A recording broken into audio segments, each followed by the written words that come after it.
Olá, amigos, sejam bem-vindos à entrevista exclusiva aqui, o senhor que é assinante do Clube Tempo e Dinheiro. Segunda-feira, 26 de fevereiro.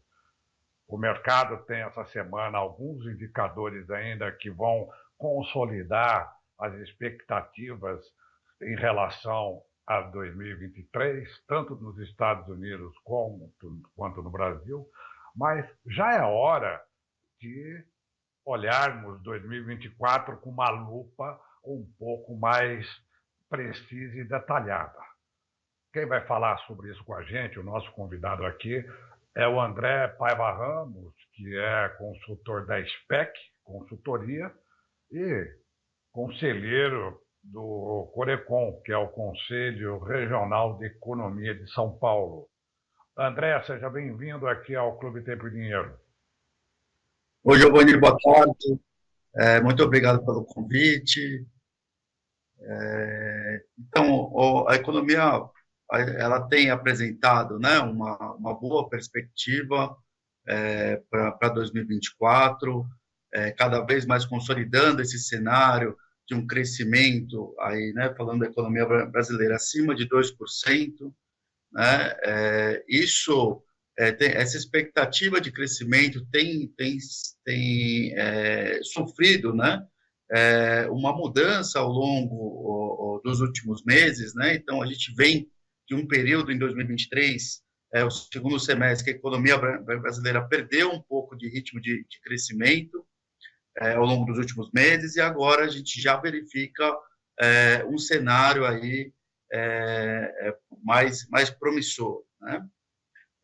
Eu acho que a gente pode destacar alguns aspectos importantes para essa perspectiva. Então, recentemente, nós da consultoria revisamos a projeção de crescimento da economia para 2024 para acima de 2%, né? Então, para 2,3%, amparado principalmente nos programas que o governo tem feito, principalmente para impulsionar os investimentos, né? Então, tanto... Ô, André, deixa eu só para aproveitar para situar aqui melhor o nosso amigo que nos acompanha, lembrando que, por exemplo, a mediana das expectativas para 2024 está se falando em 1,6%, 1,7% de aumento. Isso segundo o último foco.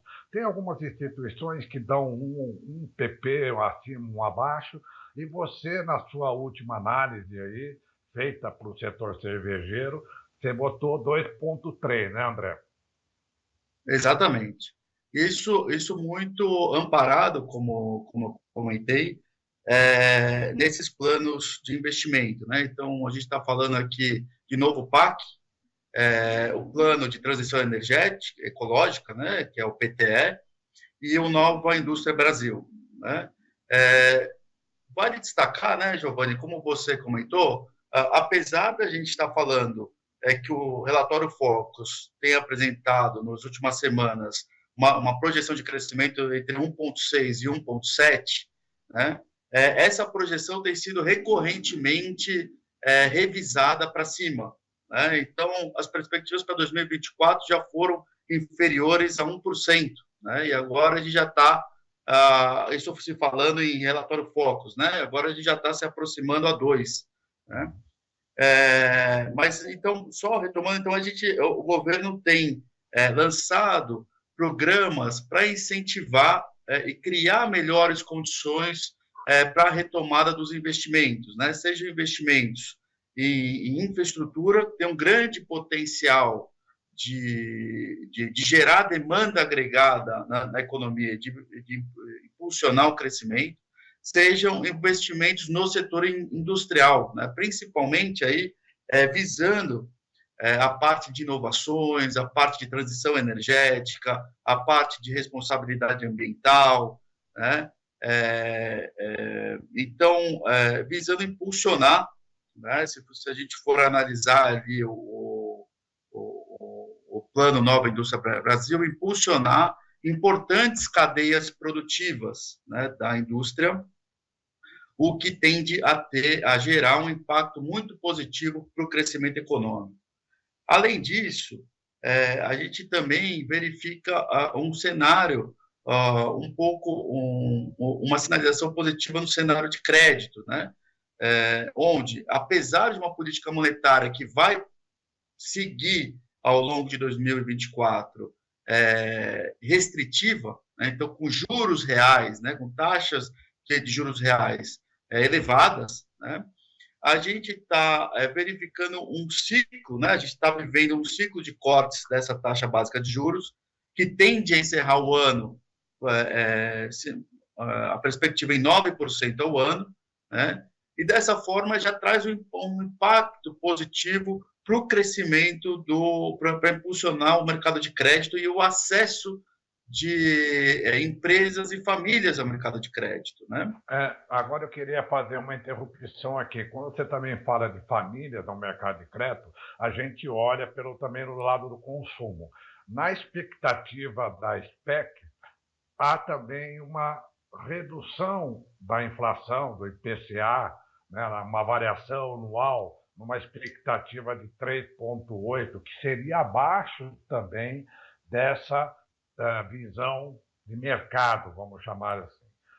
E isso também pode ajudar um pouco o núcleo consumo, também puxando essa expectativa de variação positiva do PIB, André? Sim, acho que a gente tem outros 3 fatores que a gente pode destacar, né? Um é a inflação, né, que está dentro, né, as expectativas estão dentro aí das bandas aí, né, do intervalo de tolerância do regime de metas de inflação, né, da meta de inflação. Então, a gente tem já uma perspectiva de inflação controlada, né, bem controlada, convergindo para o atingimento da meta, né? Então, isso é muito importante para a perspectiva, né, de consumo. Outras questões importantes que a gente verifica o impacto, né, do próprio programa Desenrola, que aconteceu ano passado, né? Então, reinserindo muitas pessoas que estavam negativadas no mercado de crédito, a política de valorização do salário mínimo em termos reais, né? Isso garante, então, melhoria na renda para a parcela da população que destina praticamente toda a sua renda diretamente para o consumo, né? E um outro aspecto muito importante é o mercado de trabalho, né? Então, o mercado de trabalho tem apresentado um bom desempenho, né? Então, uma redução da taxa de desocupação e também uma redução da taxa de subutilização, né? Que é a parcela daquelas pessoas que trabalham parte do tempo, poderiam trabalhar mais tempo do que estão trabalhando. Então, a gente verifica uma redução da desocupação, uma redução da subutilização da população economicamente ativa e uma geração, aí, um saldo muito positivo de geração de postos de trabalho formais, né? Então, eu acho que só para a gente resumir, a gente tem uma perspectiva muito positiva com base de um impulso aí dos programas governamentais para impulsionar os investimentos, né? E assim impulsionam cadeias produtivas importantes, né? Ao mesmo tempo onde você tem um cenário para o consumo, né? Um cenário para o mercado de trabalho que se encontra muito positivo, né? Mesmo, né, em um contexto onde, como eu já citei brevemente, vamos ter uma política monetária ainda em um contexto contracionista, mais restritivo, e uma política fiscal também contracionista, né? Então, a meta zero aí, que continua sendo perseguida pelo governo, indica aí que a política fiscal vai ser contracionista aí, né, ao longo desses anos, ao longo desse ano, né, principalmente para conseguir para tentar alcançar as metas e parâmetros definidos aí no novo arcabouço fiscal. Muito bem, muito bem. André, voltando ali à questão do PIB, uma coisa que interessa bastante sobretudo aqui para nós, do Tempo e Dinheiro, é, ao verificar esse 2,3 que você visualiza de positivo para 2024, você já trabalhou com alguns núcleos, com alguns setores importantes. Nós estamos vendo, por exemplo, o agronegócio, sobretudo pelo lado de grãos, que vai ter uma curva bastante, provavelmente, acentuada. Deverá continuar sendo, provavelmente, o setor mais importante do PIB, como já vem sendo. Mas, da mesma maneira que se espera que o quarto trimestre de 2023, que nós vamos conhecer agora na próxima sexta, também haja uma desaceleração dessa participação. Vocês já estão trabalhando com essa perspectiva também para 2024?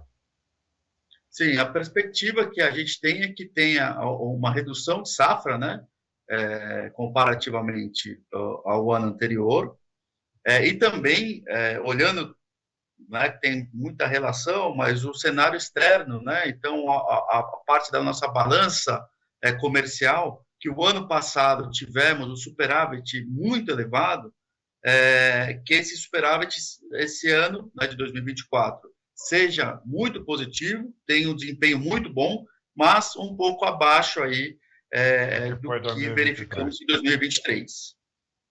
Entendi perfeitamente. André, dando mais um salto, apenas para fecharmos vamos chamar esse primeiro bloco aqui, né, informalmente, essa alta do PIB, aliada a uma maior flexibilidade da geração de vagas no mercado e também com o aumento potencial do consumo, não tem algum tipo de ameaça via inflação aí nesse guarda-chuva, André? Olha, não é algo que o Banco Central também pode começar a ficar meio atento, apesar também de que o governo Lula vai ter maioria no Copom, né? Sim, mas eu acho que a atenção com a questão inflacionária é sempre algo muito importante. A autoridade monetária ela vai estar sempre acompanhando os indicadores, né? O que a gente tem verificado é que as expectativas de inflação têm se ancorado, né? E que, por enquanto, olhando, né, as análises hoje que se tem no mercado, ainda não se verifica, né, qualquer análise relacionando ainda de uma forma consistente uma pressão de demanda, né? Ainda mais em um contexto que a gente tem de uma taxa de juros em termos reais ainda muito elevada. Né? Então, a gente está falando que, apesar desse ciclo de cortes da taxa básica de juros em termos nominais, né, a gente, como que a inflação ela tem se reduzido, a taxa de juros real, né, que é a diferença entre a taxa nominal e a inflação, ainda permanece muito elevada. Então, mesmo com um eventual cenário como o que você trouxe, nós vamos permanecer ainda com uma política monetária contracionista, o que deve aí contribuir para manter aí a inflação dentro do intervalo da meta. Além disso, também tem um delay, né, André? Exatamente. Ainda os últimos cortes do Copom ainda não chegaram por inteiro aos juros reais, né? Quer dizer, sempre tem um delay aí para que o mercado, naturalmente que quando há uma expectativa futura positiva, o mercado se ajusta, mas do ponto de vista real, sempre há um delay para chegar no cartão de crédito ou na ponta lá do tomador de empréstimo, né? Sim, sim. Ainda temos um mercado de crédito ainda com taxas muito elevadas, né? e linhas de crédito ainda com prazos muito curtos, né? Então, muitas empresas, mesmo com essa perspectiva de redução da taxa básica de juros, têm encontrado aí dificuldades para captar recursos, principalmente aí quanto ao prazo, né? Então, muitas linhas que estão sendo disponibilizadas ainda são prazos muito curtos e ainda muito onerosos, né? Mas se a gente for olhar olhando os números hoje do mercado de crédito, né, das taxas médias de juros, a gente já consegue verificar uma redução dessas taxas médias, tanto para pessoas jurídicas quanto para pessoas físicas. É verdade. É isso aí mesmo. André, a economia brasileira ou melhor dizendo, o mercado, até de uma maneira geral, é muito dependente dos indicadores dos Estados Unidos, né? Quer dizer, não tem como. A nossa moeda entre os emergentes é a mais volátil praticamente aí, até mesmo na comparação com emergentes mais poderosos que o Brasil, como é o caso da Índia, por exemplo, né? E nós temos agora ainda uma certa reticência do mercado em já descartando que o Federal Reserve vá partir para um pouso suave agora em março, ou seja, provavelmente estendendo mais um pouco qualquer perspectiva de juros. Isso deverá se confirmar ou não agora quando sair a revisão, a segunda leitura do PIB americano, que já foi forte na primeira leitura. Até que ponto a gente precisa deixar uma porta de saída em relação a essas expectativas para o Brasil vindo dos Estados Unidos para nós aqui, que possa cair no nosso colo? Qual é a nossa porta de saída, André? Eu acho que quando a gente verifica a divulgação desses números, né, primeiro que eles têm um impacto na volatilidade, né, de taxa de câmbio ou, né, na precificação de alguns ativos, né, principalmente ativos de bolsa. Mas quando a gente está falando da perspectiva de crescimento para a economia brasileira, o que a gente verifica é que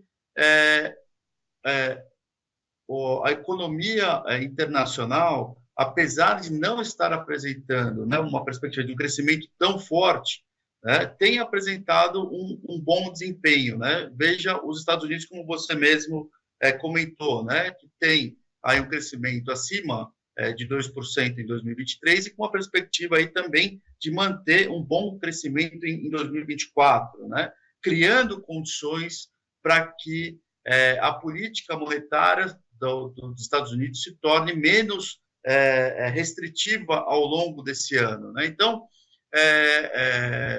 nos últimos meses, né, ouviu-se muito o debate até onde que os juros iam subir, né? Quando que ia parar a subida. O que a gente já está discutindo aqui para o nosso cenário é se o início do ciclo de cortes vai ser no próximo mês ou só, né, na segunda reunião agora da autoridade monetária americana, né? Isso já traz uma perspectiva positiva para a economia brasileira, né? Então, um cenário internacional que aponta para uma tendência já de redução desse aperto monetário, criam melhores condições para também a política monetária doméstica ser menos contracionista, né? Ou seja, cria também um espaço maior aí para o corte da taxa básica de juros brasileira, né? E isso tem um efeito importante, né, tanto no mercado financeiro como um todo, mas também para a atividade econômica em termos reais, né? É o que a gente estava comentando, né?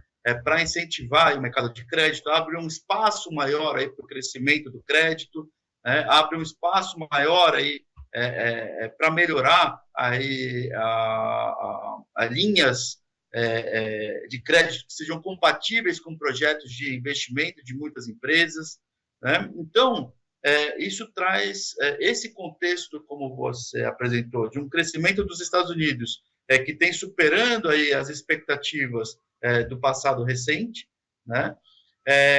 E a perspectiva aí, do início do ciclo de cortes aí,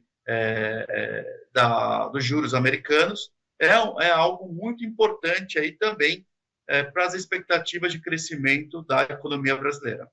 Maravilha. André, é, no caso brasileiro, é, virou até quase que uma piada que os analistas e o mercado em geral, pelo menos até o terceiro trimestre do ano passado, erraram. Aliás, erraram também em relação à perspectiva de recessão nos Estados Unidos, né, André? Diga-se de passagem também, né? Houve uma sucessão de erros para todos os lados.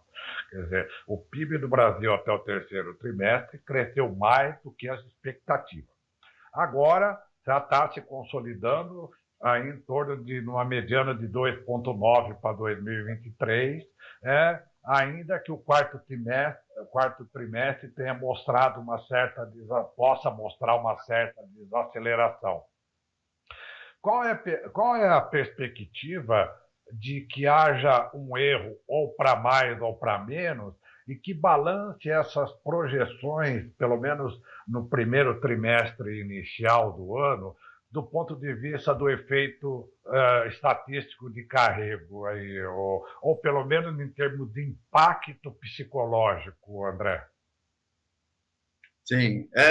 Então, recentemente, até já antecipando um pouco o dado que vai sair sexta-feira, né, pelo IBGE do PIB, o monitor do PIB da FGV apresentou aí o resultado de um crescimento de 0,1, né, no quarto trimestre de 2023. Então, a economia, aí, segundo os cálculos aí, né, da FGV, cresceu 3% em 2023. Né? Isso demonstra, como você comentou, uma diminuição, né, desse ritmo de crescimento. E essa diminuição, de fato, ela tende a impactar o início aí, né, de 2024. Né? Mas lembrando, né, foram tomadas medidas aí de impulso para a economia brasileira que tendem também a contrabalancear esse efeito e a criar melhores condições para que o desempenho também, né, ao longo desse primeiro semestre, supere as expectativas, né? Então, principalmente por conta dessas políticas que estão sendo adotadas, que eu já citei anteriormente, que entendemos que esse primeiro semestre tende a ter uma retomada aí, né, de um melhor ritmo de crescimento do que nós estávamos esperando ao longo aí dos últimos meses. Né? E só para complementar, de fato, né, as projeções que são tomadas, né, elas têm como base os indicadores, muitos dos indicadores passados, né, são utilizados nessas projeções. Né, e eles são recorrentemente revisitados, reavaliados pelos economistas. Né, por isso que a gente tem um ajuste nessas projeções à medida que novos indicadores vão sendo divulgados e, dessa forma, vão sendo incorporados aí nas perspectivas de crescimento, né? É isso aí, Menda. E lembrando também, para aqueles que nos assistem, que amanhã tem o IPCA 15, com uma expectativa mediana aí de 0,80, 0,83 de alta, mas muito mais em função do aumento do ICMS e da volta às escolas, né, matrículas, etc., de modo que parece que o núcleo volátil talvez não vá ser muito impactante para o IPCA cheio de fevereiro, né, André? Oxalá isso aconteça para que não haja um repique inflacionário fora aí da meta. André, muito obrigado por sua participação aqui na entrevista aqui para os assinantes do Clube Tempo e Dinheiro, e a gente vai continuar olhando essa perspectiva, né? Lembrando que a SPEC, consultoria do André, está falando em PIB de 2,3% de alta em 2024, uma taxa de emprego de 7% abaixo, portanto, também da média, o IPCA menor em 3,8% daquilo que está se vendo até agora, ressalvando, como ele mesmo disse, que aspectos ainda como a questão que o Banco Central monitora bem de perto, que é o impacto inflacionário que possa vir aí fora da caixa, né? Uma surpresa. A questão fiscal, né, André, que ainda o governo precisa mostrar mais ainda do que intenções, e a gente vai voltar, com certeza, em breve espaço de tempo, viu, André? Tá ótimo. Muito obrigado pelo convite e a oportunidade de poder compartilhar um pouco das nossas análises. Um abraço, André. Boa Um tarde para você abraço. e boa semana. Boa tarde. Boa semana. Tchau, tchau. É isso aí, mais uma entrevista exclusiva, agora com o economista conhecido, André Paiva Ramos, mostrando um pouco as suas perspectivas positivas e mais otimistas ainda do que a média do mercado para a economia em 2024. Amanhã a gente está de volta. Até lá.